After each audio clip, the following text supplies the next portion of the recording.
పత్రికాముఖంగా ప్రజల ముందు ఈ ఫోన్లు ఎందుకు ట్యాప్ చేస్తున్నారు, ఎవరెవరి ఫోన్ ట్యాప్ చేస్తున్నారు అనేది మీరు చెప్పాల్సిన అయిపోయింది. నీ పని అయిపోయింది. నేనేమంటున్నాంటే ఇక నీకు అయిపోయింది. ఇప్పుడు చూస్తేలకు అర్థమైపోయింది సంగతిగా.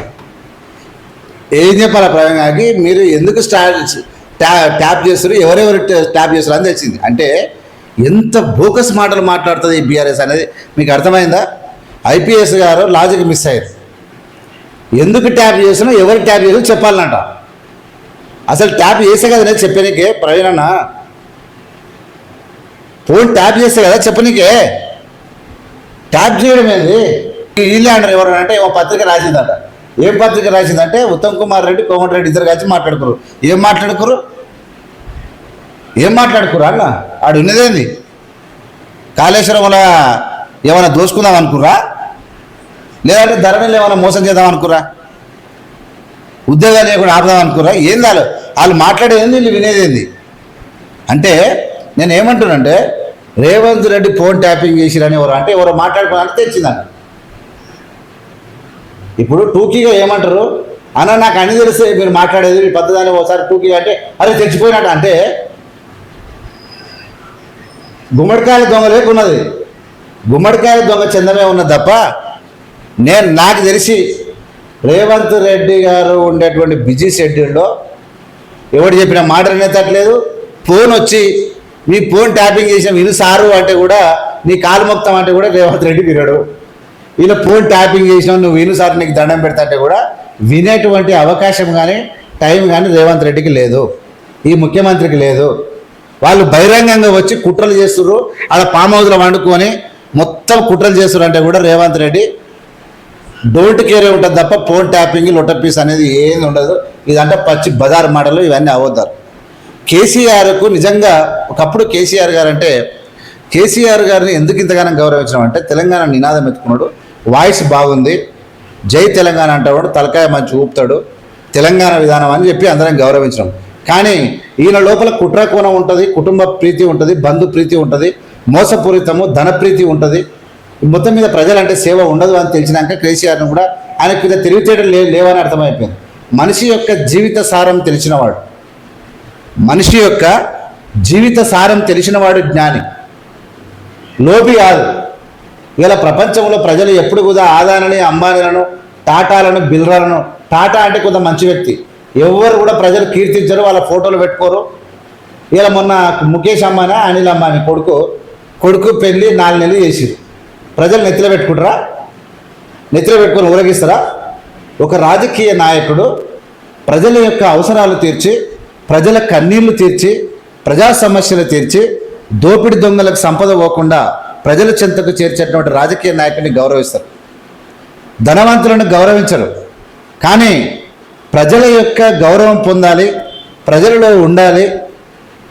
1000 సంవత్సరాలు ప్రజల నాలుకల్లో, ప్రజల గుండెల్లో చిరస్థాయిగా గూడు కట్టుకోవడం గొప్ప విషయం తప్ప దోసుక తిని అడ్డగోలి ఆస్తులు సంపాదించుకుంటే కరోనా వచ్చిపోతే మళ్ళీ కరోనా వచ్చో తుఫాన్ వచ్చకపోతే ఏ ఫ్లైట్ కూలో సస్తాం మనం, ఏ ఫ్లైట్ కూలో ఏ రోగం వచ్చో ఏ ఊపిరితిత్తుల రోగం వచ్చో సస్తాం. అది ఆలోచించకుండా దోపిడికి ఎగబడి దోషిరు. ప్రజలు ఎలా యాక్సెప్ట్ చేయలేదు. కానీ నిజానికి ఆ యొక్క వాయిస్ కేసీఆర్ అంటే తెలంగాణలో ఒక వాయిస్కు చాలామంది ఫ్యాన్స్ ఉన్నారు, అందులో కాదని లేదు. కానీ ఆ ఫ్యాన్స్ యొక్క అభిరుచులను కానీ అలా బతుకులను కానీ ఏదో చేయాలని తపన కానీ ఒక ఏమంటారు దాని ఒక ఉత్సాహం కానీ కేసీఆర్ లోపల కనబడలేదు 10 ఏళ్ళుగా.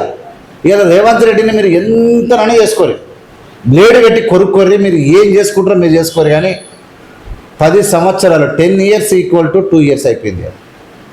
10 years అవేమని ఇప్పుడు ఏ చేత కాలని అర్థమైనాకే స్కూటీ ఏమైంది, బంగారం ఏమైంది, 25,3 మిగిలినాయి. కానీ ఇంకా 3 సంవత్సరాలు మిగిలిన సంగతి మీకు తెలియదు. అన్ని పథకాలలో కాంగ్రెస్ ఏమనుకున్నదంటే ఉన్న డబ్బులలో మన రాష్ట్రంలో ఉంటే బంగారం కూడా ఆడపిల్లలకు పేదింటికి ఇస్తే తప్పేంది అనుకున్నది.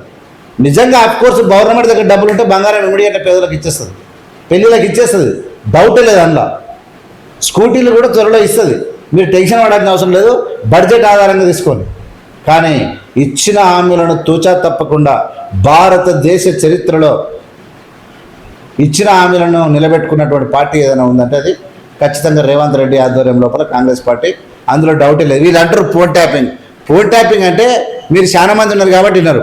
నేను ఫోన్ ట్యాపింగ్ కాదు, ఆ ఫోన్ తెచ్చి నిన్ను తిడుతురు సారా అని రేవంత్ రెడ్డి చెవులో పెట్టి విన్నాడు. వినడంటే ఏందో చెప్తురు వీళ్ళు వాళ్ళంట బెడ్రూమ్లో మాట్లాడుకున్నారంటే ఎవడో లోటపీస్ పేపర్ రాసిందంట వినడు అని నేను ఛాలెంజ్ చేస్తా ఉన్నా. Revanth Reddy will not care while if speak against Revanth Reddy also he will not care. He doesn't care it. వాళ్ళు కుట్ర చేస్తున్నారు విను అంటే కూడా చూడటువంటి, because he doesn't have time to spend on it in rumors. Only he believes development. Only faith will gain. Only truth will gain. Honesty will gain.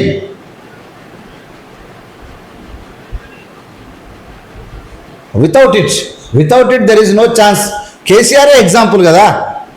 నువ్వు ట్యాపులు చేసి టీపీలు చేసి అన్ని పార్టీ కార్యాలయాలు మళ్ళీ ఎందుకు చెప్తున్నా అంటే, కాంగ్రెస్ పార్టీ ఉన్న గాంధీ భవన్ కూడా కిరాయి బిల్డింగ్లో ఉంది. అక్కడక్కడ ఉన్న అధ్యక్షులు ఎవరి పార్టీ కార్యాలయాల్లో వాళ్ళ అద్దె బిల్డింగ్లలో ఉంటారు. ఎవడన్నా జర ధనవంతులు ఉంటే కిరాయిలు కడతారు. కానీ వీళ్ళు పార్టీ కార్యాలయాలు నిర్మించుకున్నారు, హెలికాప్టర్ కొన్నారు, పార్టీ అకౌంట్లో కొన్ని 100 కోట్ల రూపాయలు జమ చేసుకున్నారు, ఫామ్ హౌస్లు కొన్నారు. పేదల సొమ్ము ఇలా కుక్కలు దింపిన ఇస్తారు రాష్ట్రాన్ని చేసిర్రు, అప్పుల పాలు చేసిర్రు. మళ్ళీ గెలుస్తామని భ్రమలో ఉన్నారు.